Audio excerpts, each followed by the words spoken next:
Ny epistily voalohany nosoratan'i Petera. Fijaliana sy voninahitra. Petera voalohany, toko voalohany. Fampidirana. Petera voalohany, toko voalohany, ny andininy voalohany sy faharoa. Petera, apôstôlin'i Jesosy Kristy, mamanginy mpivahiny monina any am-pelezana any Ponto, Galatia, Kapadokia, Azia sy Bitinia, de olom-boafidy araka ny fahalalana rahateo izay an'Andriamanitra ray, amin'ny fanamasina ny fanahy ho amin'ny fanarahana sy ny famafazany ny rany Jesosy Kristy. Hampitomboina ho anareo anie ny fahasoavana sy ny fiadanana. Ny fijalian'ny kristianina, ny fitondrantenany hazavain'ny famonjena lavrary. Petera voalohany, toko voalohany, ny andininy fahatelo, hatramin'ny toko faharoa, ny andininy fahavalo. Isaorana ny Andriamanitra rainy Jesosy Kristy tompontsika, izay niteraka antsika indray araka ny haben'ny famindram-pony ho amin'ny fanantenana velona tamin'ny nitsanganan'i Jesosy Kristy tamin'ny maty, ho amin'ny lova tsy mety simba, tsy misy loto, tsy mety levona, voatahiry any an-danitra ho anareo, izay arova ny herin'Andriamanitra amin'ny finoana, ho amin'ny famonjena efa vonina haseho any amparany.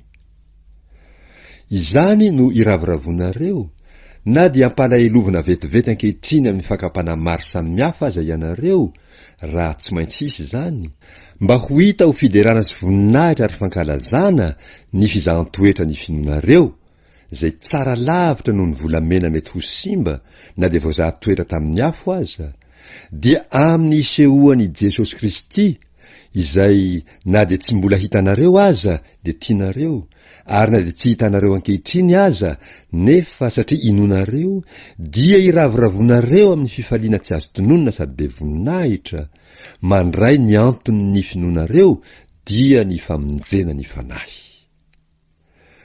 Ny amin'izany famonjena izany dia notadiavin'ny mpaminany sy nokatsahin'ny fatratra, dia ireo efa naminany ny fahasoavana ho anareo. Eny, nokatsahiny izay andro na izay toetra ny andro notondroin'ny fanahin'i Kristy tao anatiny, raha nambarany rahateo ny fijalian'i Kristy sy ny voninahitra manaraka izany. Ary naseho tamin'ireo fa tsy ho azy, fa ho anareo no nanompoany ny amin'izany zavatra izany, izay voalaza aminareo ankehitriny, tamin'ny tenin'ireo nitory ny filazantsara taminareo amin'ny fanahy masina, izay nirahina avy tany an-danitra. Izany zavatra izany dia tiany anjely hodinihina.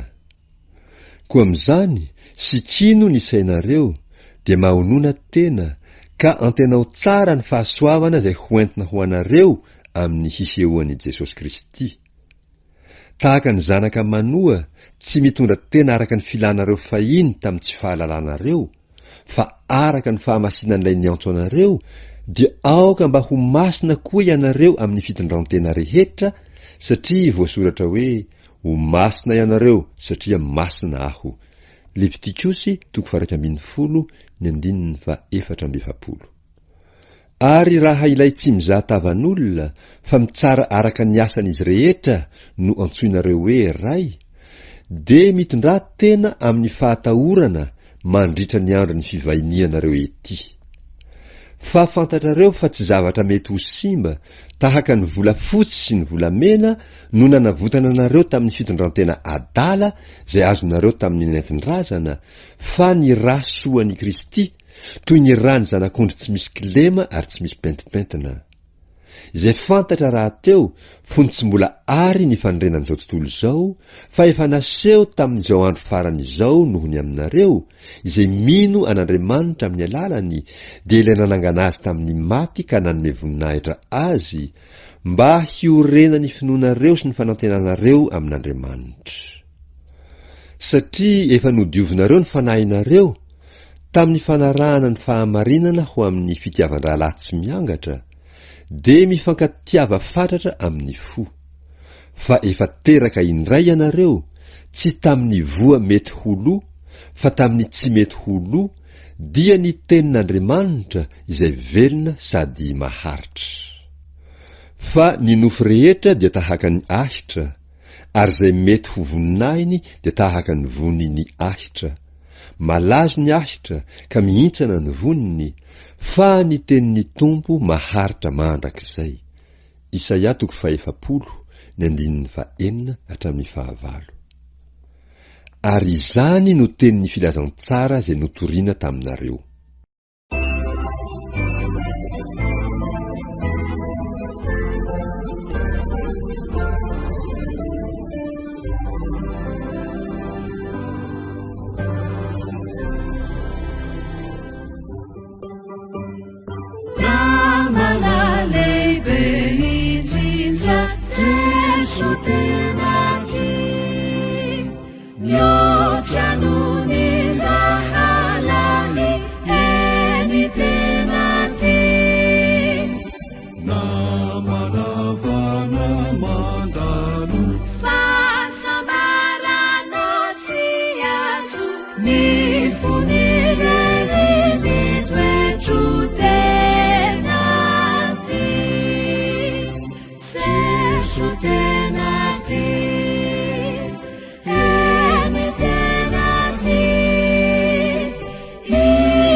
Surunani